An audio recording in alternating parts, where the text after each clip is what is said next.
if you will, we'll go back to Psalm chapter number 22. And you'll remember that last week we had addressed just a little bit out of verses 6, 7, and 8. And just as a quick recap, verses 1 and 2, we saw the frustrated cry of Messiah. Verses 3 through 5, we saw the foundational truths of God's character, right? When we're refreshing the history and understanding the future. So we see the foundational truths of God's character. In verses 6 through 8, we see the flagrant mocking of a good man. Flagrant mocking of a good man. So you'll remember that this is, of course, a prophetic psalm. Spirit of Jesus Christ is speaking through King David. Many of the things that happen in this psalm, of course, have some universal appeal because many of us can identify with some of the pain and the emotion. It's deeply emotional. The psalm itself, even though it's filled with intellectual truths, it is one that is born out of a heart that is crying toward God. It is crying out in pain. It is screaming into the universe. But this is particularly directed toward the Father because it is the Spirit of Christ prophetically speaking about an event, and the prophet David is feeling an event that will literally be 1,000 years into the future. He is vicariously, through a spiritual experience, feeling and experiencing an event through the eyes of a Messiah who is yet to come, yet 1,000 years into the future. This is one of the things that makes David a prophet. He, of course, was a king, and he prayed for the people. In a sense, he was a priest, but he was not a Levite. He was not of the Levitical class or the priestly class, but he certainly interceded on behalf of Israel quite often for his family and others. But he did properly execute his religion, his religious practices according to the Torah, according to the law, with the priesthood that was appointed, but he is prophet. The spirit of prophecy rests on him several times throughout his ministry as king. And so what we have is the Spirit of Christ guiding and carrying along King David in a feeling and an emotion, because some of the things that are described throughout the chapter are not things that we recognize from any account of David's life, although there is some level of universal appeal, universal experience that we can identify with it. But when you pull it all together, and you pull all the verses together and the chapter together, it is very clear that this is a unique experience in its totality of an event, of a person and an event that will happen. And of course, we do see that this is of course, Christ and his passion. So, looking at the flagrant mocking of a good man, I just want to rehearse this a little bit before we move on so we get the feel of it. He says in verse 6, "But I am a worm and no man, a reproach of men and despised of the people. All they that see me laugh me to scorn. They shoot out the lip. They shake their heads, saying, He trusted on the Lord, that he would deliver him. Let him deliver him, seeing he delighteth in him." You have this abandonment of people who should recognize you for who you were. And they had turned on him. It was an experience of being turned on, and that's a painful experience. Now, in life, we all have friends, right? Especially male friends. There's a difference between men and women, right? Really, there's a really amazing thing, especially teenage boys and teenage girls and young men in their 20s and 30s and young women. Boys have a tendency to be a little bit competitive, don't they? Even when they get older, they can still be a little competitive. But when you're young, that competitive nature is what it is. We hopefully mature and grow up, and we still enjoy games of competition and watching competition. That boy is still inside the man even as you get older, although your bones begin to ache. But boys, when they're with each other, they you know that they like each other and that they're friends because they try to hurt each other's feelings on a regular basis, right? They make fun of each other. They give them stupid nicknames and things, and guys kind of understand that means, you know, you're in the crowd and that you're accepted. So they can be mean, but they are mean to each other. They want to hurt each other a little bit, but they still accept each other even if they're doing that. Now, you know that there's a line that's crossed when people are just being mean to be mean, and there's a fight coming. But guys will make fun of each other all the time. Doesn't mean they're not friends. In fact, sometimes some of your good friends you make fun of all the time. You joke with. But women, they're not the same way. Girls can't always understand that experience because there's a certain biting, sharp edge with girls that you don't see with guys. Because when a guys eventually come to the place where they got to fight or wrestle and they slug it out, then they shake hands and they walk in their buddies again. That's not how it happens with girls. Once it gets to that point, there's a distinct change, and that bitterness and vitriol and stuff is, I'm going to destroy you until there's nothing left of you and never forgive you. So that's kind of tough, but then eventually if they do forgive, then there's a good cry and never trust you again. But it's kind of funny how boys and girls are different there. But when people look at something that you do and you do something stupid, you do something ill-advised, you do something silly, you might get mocked a little bit for it. Doesn't mean your friends are necessarily against you anymore. But there's that gentle mocking. But what do you do when you have someone who's a truly good person? And Christ was a good man. Doing the right thing, doing good things. And those that should have recognized him, those who should have honored him and respected him, whose eyes really should have been open, what do? They rejected him. They shoot out the lip and they mock them. They shake their heads. So, he trusted in God. And that's one of the things is when you have that jealousy, it creates this despisement. When somebody is really doing well and prospering and seems to have favor with God or men, there tends to be jealousy. And that's not something that we ought to participate in. I mean, you can see people who are jealous of other people for what they have. And that's really not any way to live. Because if you live with that kind of jealousy, it's going to eat you up inside. It's going to destroy your friendships and relationships. And what's really interesting is if you get focused on something, and a jealousy or something that is really bothering you, that vitriol that you feel toward one person, you might take and misdirect it towards somebody else, somebody that you actually care about, somebody that you love, somebody that doesn't deserve it.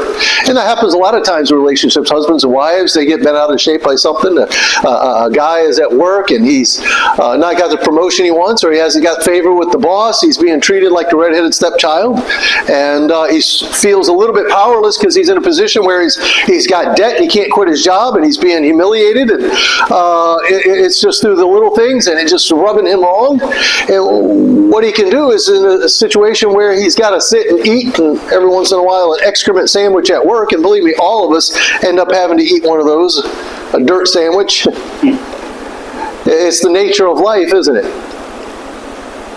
Then he goes home, and there's a different power dynamic in the home, and what does he do? Misdirects it, and maybe takes it out on his wife, his kids. Same thing with a lady. Very frustrated with something, or the power dynamics that are at work, and why she can't get ahead, and feels like she's hitting a glass ceiling, and got various mixed emotions and feeling about the people she works with, and sometimes has to put on a smile, which she doesn't feel like it on the inside, goes home and tears down her husband.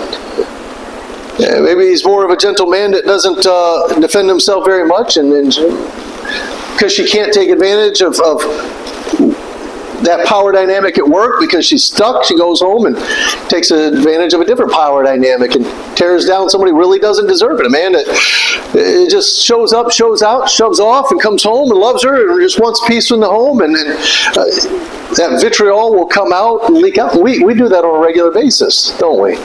We can. We got to see that might be the case and recognize in ourselves and not do it. Remember, we are to tackle the problem and not the person. And it's especially important not to misdirect any feelings and take out our aggressions or frustrations on people who don't deserve it. Sometimes it's the guy or the gal who's at the counter at the McDonald's, and they screw up your order, and we can really have that bubbling inside. And and get a little more cutting with our words, our attitude with them, and a little beyond what they deserve. But if they screw up your order like 4 or 5 times and they can't process anything, you get frustrated. I understand, because some of these millennials and Gen Zers, that they spend so much time on the phone, you talk to them, and if Google doesn't tell them what to do, they don't know how to process your order. It's frustrating. Just is. But you got to take a deep breath and be a little bit patient, if you can. What do you do when there's someone who is truly just good?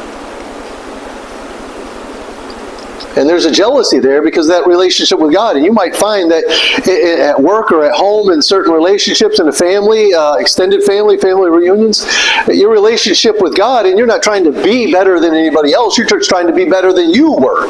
Right? There's nothing wrong with that. And that's what it's all about.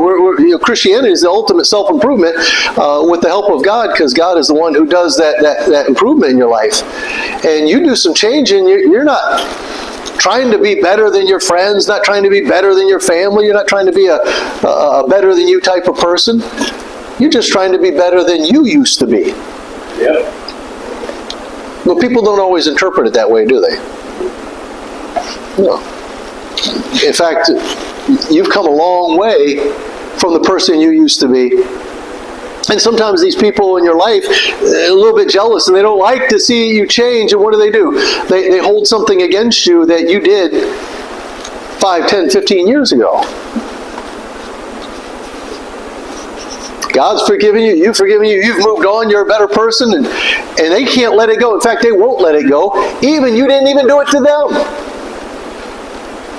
Maybe you slip and fell, or you had some out of character conversation, and they'll sit and hold on to that. Hold it against you, hold it over your head in their heart. And that kind of bitterness is just sitting there, and they might be polite enough to keep their mouth shut, but when something bad happens to you, they're like, good.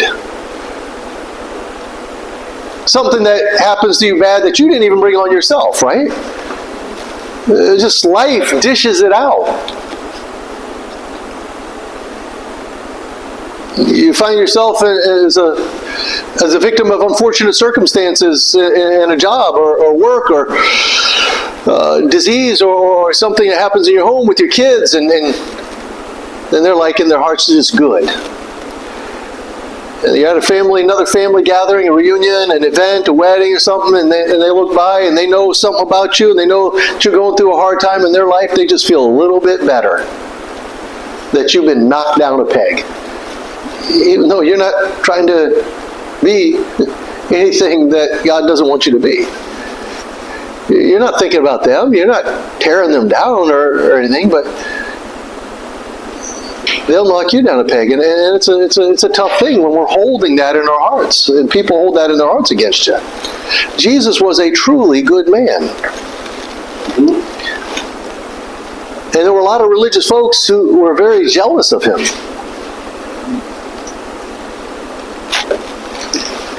He was just being who he was. And you think about all the people who were against him. His brothers, his mother was for him, although she didn't want to see him get himself killed being the Messiah and all that. But his brothers were jealous. His brothers mocked him almost all the way to the cross. Hey, last week, hey, you're having a party down in Jerusalem. We got a big celebration. It's holiday season. Why don't you and your disciples go down there? Oh, you're such a big shot, Jesus. Running around here better than us, thinking you're the Messiah. Why don't you go down to Jerusalem so they can kill you? And Jesus says, my time isn't now, but your time is always ready. They're mocking a good man. He is God. He was Messiah. And the wild thing was, eventually his brothers and sisters, they all came around. It had to happen after a big, ugly event. The work on the cross and the resurrection and the miracles that followed, that changed their mind. But even those who were born and raised with him and lived with him in the family, Jesus had never done anything wrong, but that jealousy, that something inside him just wanted to see him fail, just wanted to see him hurt. Well, he never failed. In fact, even when they thought he was failing and they felt better about it, he wasn't failing. He was getting a victory. When they hung him on the cross, they thought he had failed. And he says, oh no, this is the mission. They thought he had failed his mission, but he says, no, this is the mission. He was succeeding. And he proved it because he didn't stay dead. Even death couldn't hold him. There are lots of people that just kind of turn their back on Jesus. Even he did nothing wrong. Despised of the people. Let's keep our hand here. We'll just look at a few verses in the interest of time and watch this flourish. Let's go to Isaiah 53. We'll go to Isaiah 53 and we'll read a verse there. Daniel Martin, if you would, go to Mark chapter number 15, verse 29, if you would. Mark 15, 29. There's a parallel passage in Matthew 27, but I think the one in Mark is a little more thorough. So Danny's going to read us Mark 15:39.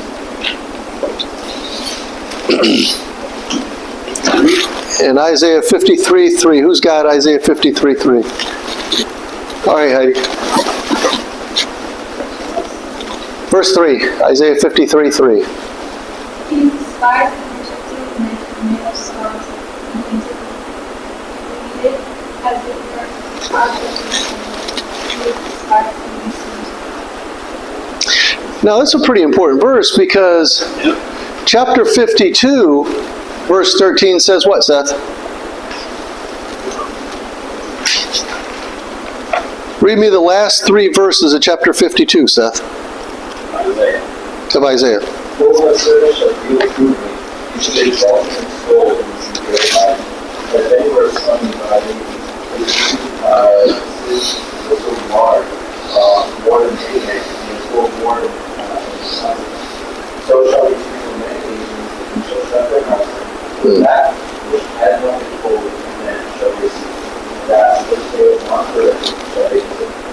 We see a pretty wild dynamic here, don't we? Something feels a little yin yang yang, positive, negative, something that feels like an apparent contradiction, a paradox, which is an apparent contradiction, a paradox, right? The Spirit of the Father, the Spirit of Yahweh says, behold, my servant is exalted and extolled. He'll do prudently, and he will be exalted and extolled. I mean, he is going to be a good man.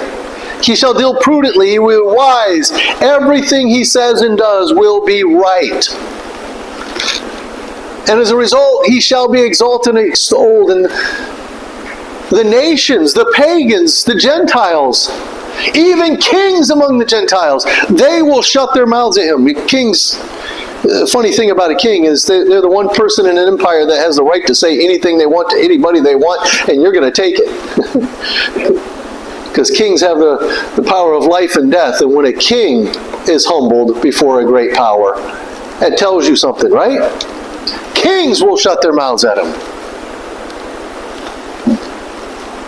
And yet, chapter verse 53, 1 says he's going to grow up among us as a normal person, as someone you wouldn't recognize as great, as someone you wouldn't recognize as special. In fact, even though the Gentiles of the world, the kings of the world of the Gentiles will shut their mouths at him, this is a Jewish prophet speaking to other Jews, we will despise him. Our Messiah, the servant of Yahweh, will be despised by us.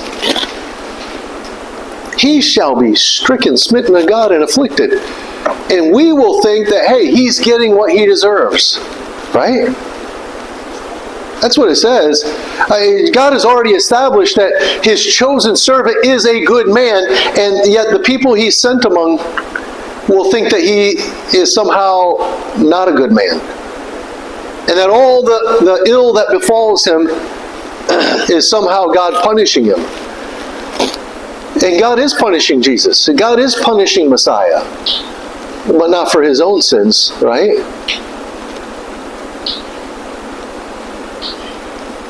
He's despised and rejected of men, a man of sorrows and acquainted with grief, but it was for our transgressions and our iniquities.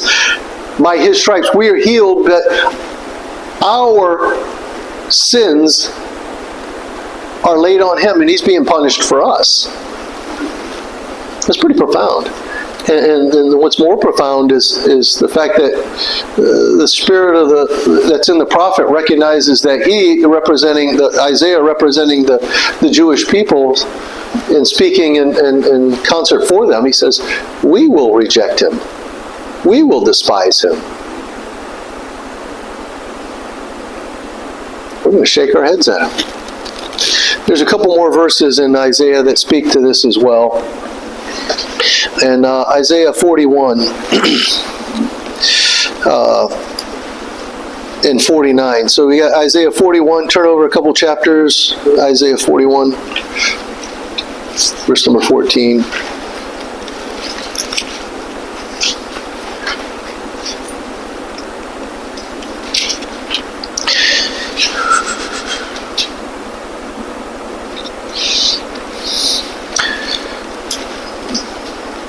Oh, excuse me. Chapter 49. Sorry.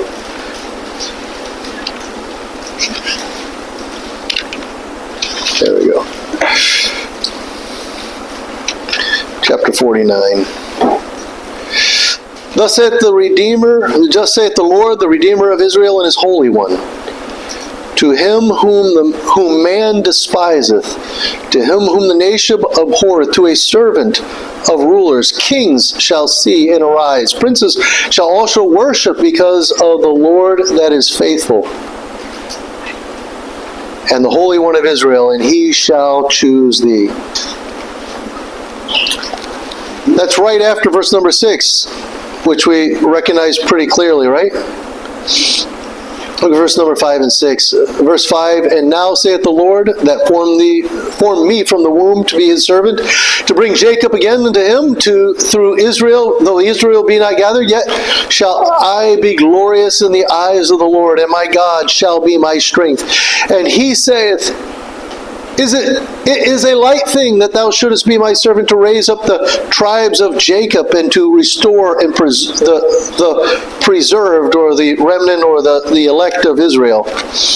I will also give thee for a light to the Gentiles, that thou mayest be my salvation unto the end of the earth.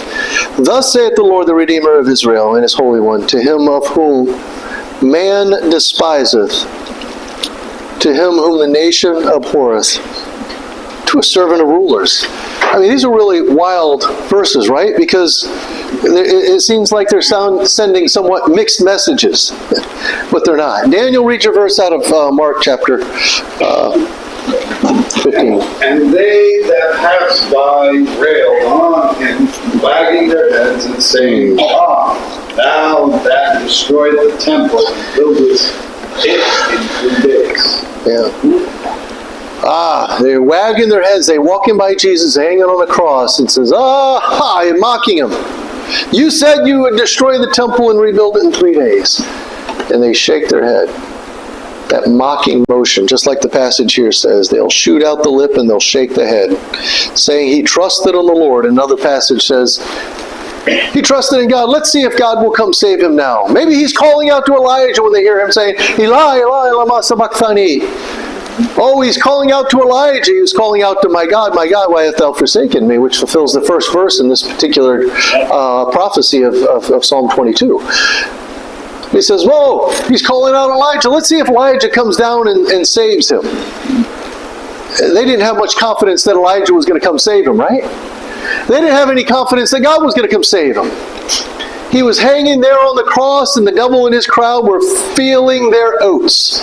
Now, my son had pointed out to me recently that I use expressions that not everybody understands. Let me know if you don't understand my expression, or at least try to. Because I used soup to nuts with his girlfriend, and she had no idea what that meant. She tried looking it up on Google. What's soup to nuts? Soup to nuts. Anybody else? I know Dave knows what soup to nuts means. Anybody else knows what soup to nuts means? Okay. Yeah. The whole kit and caboodle. The whole kit and caboodle, right? If you're having dinner, the Italian family, start with soup and the nuts. Many, many courses. It's a long meal, right? So soup to nuts for the long meal, condense it, the whole kit and caboodle, that's what it means, right? Some figures of speech. So I use these figures of speech all the time. You let me know if you don't understand one. But every once in a while, I don't realize that you don't understand it. So, but figures of speech give color to everything, right? Give it culture and color. So they're mocking Christ. They really didn't believe that God was going to save him. They were feeling their oats. When a horse is eating his oats and he's feeling strong and he's really racing hard, they say he's feeling his oats. And the mockers of Christ, the people who are the detractors of Jesus and his mission, Satan and the spirit of Satan that filled these people who were hating on Jesus, they were feeling their oats. They were feeling unstoppable, like they couldn't be beat. Like they were going to win. It was in the bag. They're turning the corner, and they're on the home stretch. And boy, were they wrong. But they sure thought they won at the finish line when Jesus gave up the ghost. But boy, were they wrong. Come to find out, they were the one that stumbled, not Jesus nor his mission. But while he hung there, here was a good man who was being despised and mocked. And that's tough to take, you know. You ever been misunderstood at work or in your family? And every once in a while you just kind of got to take it? Our Savior took it. And what did he do? He looked toward the Father. He looked up toward God. Found his encouragement in God. And instead of tearing into his detractors, which he had every right to do, he turned his eyes toward heaven. And yes, he did trust in the Lord. And the Lord would deliver him. But look at verse number 9. Jesus' attitude in his heart turns toward Father. And he says, "But thou art he that took me out of the womb. Thou didst make me to hope when I was upon my mother's breasts. I was cast upon thee from the womb. Thou art my God from my mother's belly. Be not far from me, for trouble is near, and there is none to help." Well, we're going to have to get into the next section of passage next week.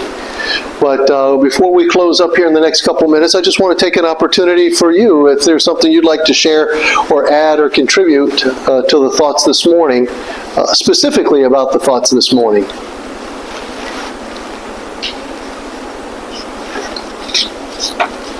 Yes, Christian.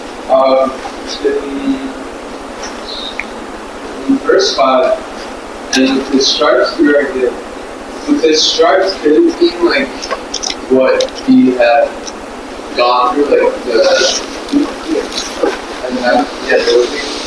That's exactly what it's speaking to, yes. There you go.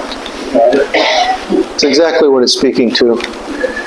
And that's an older expression. We still use it occasionally, but in the 20th century, toward the end of the 20th century, it started to get lost.